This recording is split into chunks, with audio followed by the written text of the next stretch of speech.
Hello friends, मेरा नाम doctor Rajni Rajawat है। वैसे लोग मुझे मानसी राजावत के नाम से जानते हैं। आप लोग भी शायद मुझे मानसी के नाम से जानते होंगे।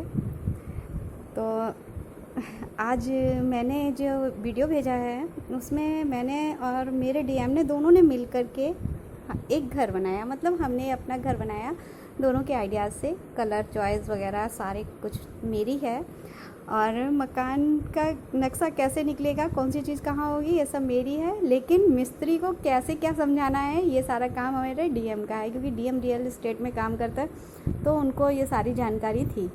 तो दोनों की मतलब सोच से ये मकान जो है वो बना। तो मैंने इसलिए ये दिखाया क्योंकि क्रिएटिविटी दिखाने की बात थी। तो क्रिएटिविटी में ये जो घर है ये हम दोनों की ही क्रिएटिविटी है, ठीक है। और फिर उसके बाद में एक चीज़ और आपने देखी होगी, इस घर में एक हार्ट बना हुआ है। अब ये हार्ट के पीछे एक स्टोरी है कि मेरा डीएम जो है वो इसमें लाइट का कनेक्शन नहीं बना था। मकान बनने के तैयार हो गया था और लाइट का कनेक्शन नहीं बना था। तब हमारे डीएम के बीच में कुछ चल नहीं रहा था, बट मैग्नेटिक जो पुल है वो फील होता था। तो उस साइड से कमरे की तरफ से उन्होंने होल किया कि मतलब इधर से तार निकाल करके टीवी के लिए लगा देंगे। तो जैसे ही निकाल के वो किया तो वहाँ उसमें से एक बहुत बड़ा सा टुकड़ा निकल के बाहर गिरा और वो पूरा हार्ट शेप में होल हो गया। तो पहले तो हम डर गए क्योंकि मकान नया बना था और इतना बड़ा टुकड़ा जो है वो निकल कर के बाहर आया, तो लगा कि ऐसा क्या है। लेकिन फिर उन्होंने उसको पुट्टी से फिल किया। फिल करने के बाद मेरे देखा तो उसका शेप बिल्कुल हार्ट की तरह हो गया था। मैं देख करके ताज्जुब, तो वो बोले ऐसे लगता है जैसे ना जानबूझ करके किसी ने हार्ट बनाया है। फिर क्योंकि पूरा मकान की पेंटिंग हो चुकी थी, तो उसके बाद पेंटिंग होने के बाद में अच्छा नहीं लग रहा था वहाँ पर। तो उन्होंने कहा ऐसा करो, एक हार्ट जो है वो बना करके इस पर चिपका दो। तो नीचे मेरे डीएम का हार्ट है और ऊपर मेरा हार्ट है। तो ये घर जो है इसीलिए मैंने आप लोगों को दिखाया, और इससे जुड़ी ये जो याद है ना, ये तो बहुत ही ऑसम है और इससे तो हम भूल ही नहीं सकते।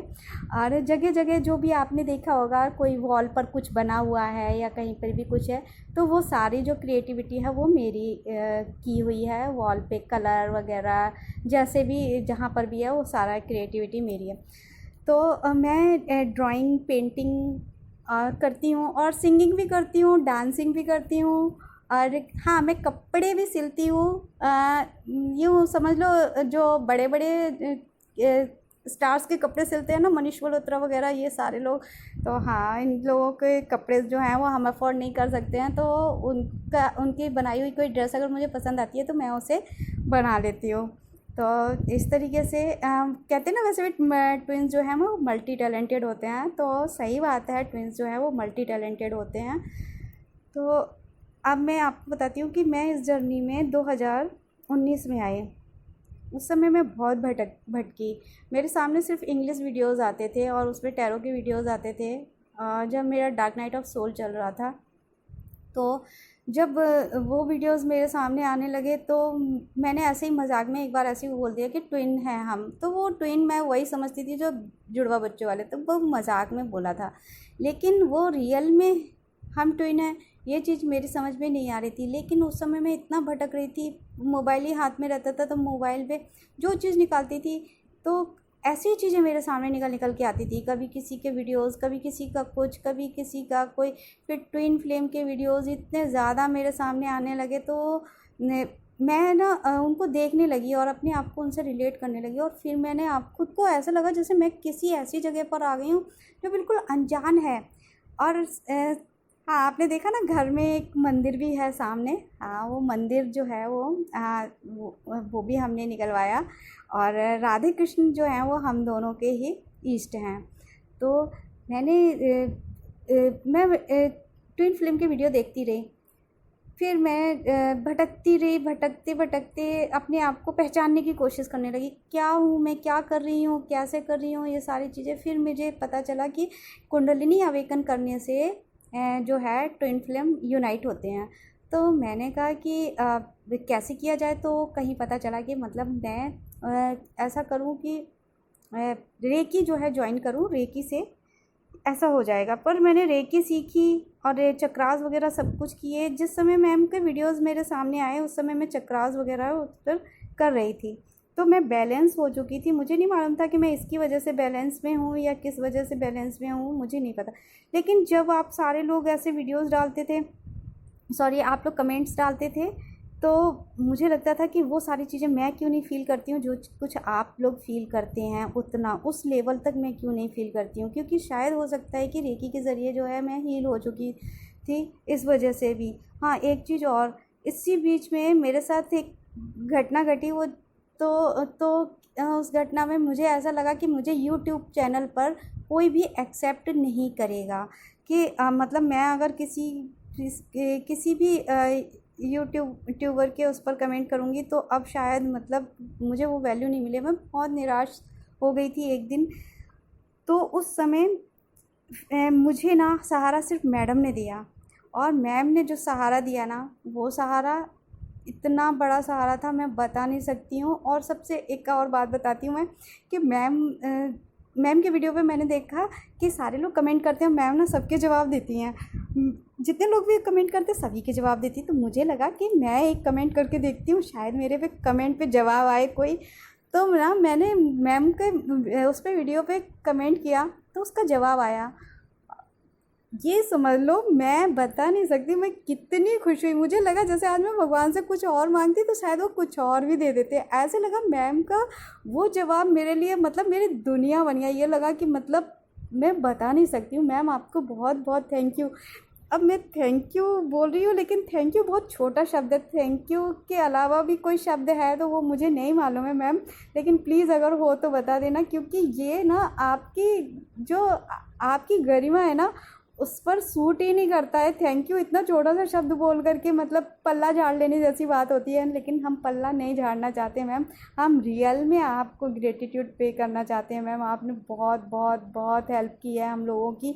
आप ना बिल्कुल इतने प्योर सोल हैं, हम बता नहीं सकते हैं, सिर्फ बोल सकते हैं, हम एक्सप्रेस नहीं कर सकते। क्योंकि मेरे पास तो सही में शब्दों की कमी है। हालांकि मैं ऐसे तो असिस्टेंट प्रोफेसर रही हूँ और लिखती भी हूँ, विचार भी आते हैं, लेकिन मुझे लगता है कि मैं उतना ही दे पाती हूँ जितना मुझे लगता है कि इसके अलावा शायद मैं ज़्यादा बोल ही नहीं सकती हूँ। हमेशा लिमिटेड वर्ड्स ही मेरे पास रहते हैं। और तो मैम प्लीज़ आप समझ लीजिएगा कि मैं क्या कहना चाहती हूँ आपको, क्योंकि आप तो समझ सकते हैं, हम लोगों के अंदर की फीलिंग्स को आप कैच कर सकते हैं मैम। तो फिर मैम के पास आकर के मुझे ऐसा लगा कि अब जो है हमारी मंजिल जो है वो आसान हो गई। जिस गुरु के ढूंढ रही थी मैं, जिस गुरु को कि मतलब कोई मेरा गुरु तो बने, आखिरकार किसको मैं गुरु बनाऊं जो कि मुझे इस रास्ते पर चलना सिखाए कि मुझे कैसे चलना है। तो ये रास्ता जो है वो मैम ने दिखाया मुझे, और मैम ने ये बताया कि कैसे आपको इस रास्ते पर चलना है। और मैम ने मुझे जब मैम से सेशन लिया उसके बाद तो मैं बता नहीं सकती हूँ, मेरे सारे कन्फ्यूज़न, मेरे सारी चीज़ें दूर हो गई। लेकिन उसके बाद भी मैं बहुत दिन तक कन्फ्यूज़न में रही कि ये सब ऐसे कैसे हो सकता है, और बता नहीं सकती। लेकिन मैम ने जो बताया वो सब कुछ सच है, और बिल्कुल 100% सच है। और मैं मैम को बहुत बहुत बहुत बहुत धन्यवाद करती हूँ। मैम आप सही में, आपने इतने लोगों को संभाला हुआ है।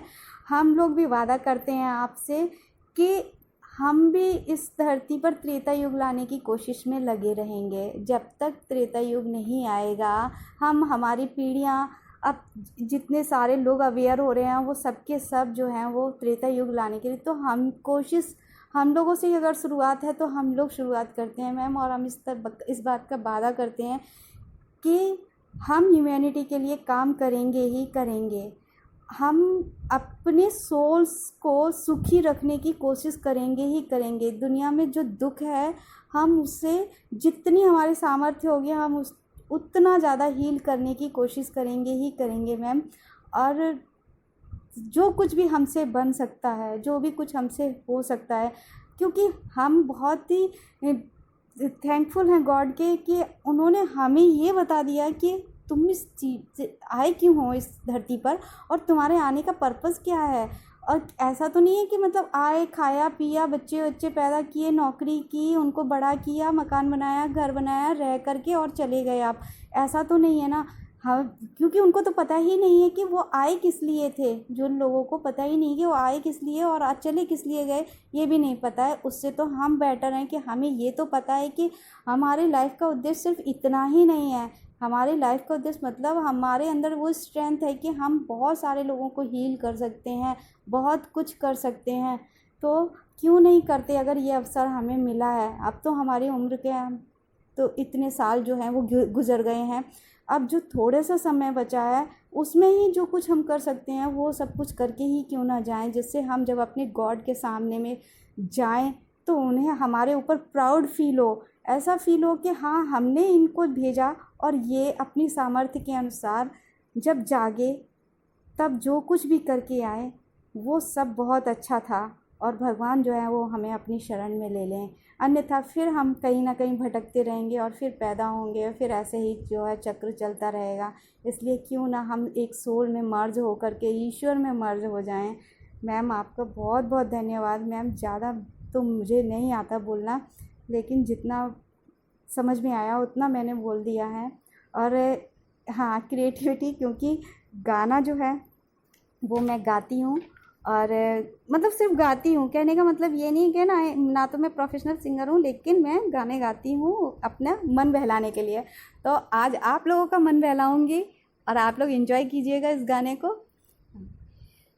खाई है रे हमने कसम संग रहने की, आएगा रे उड़ के मेरा हंस परदेसी।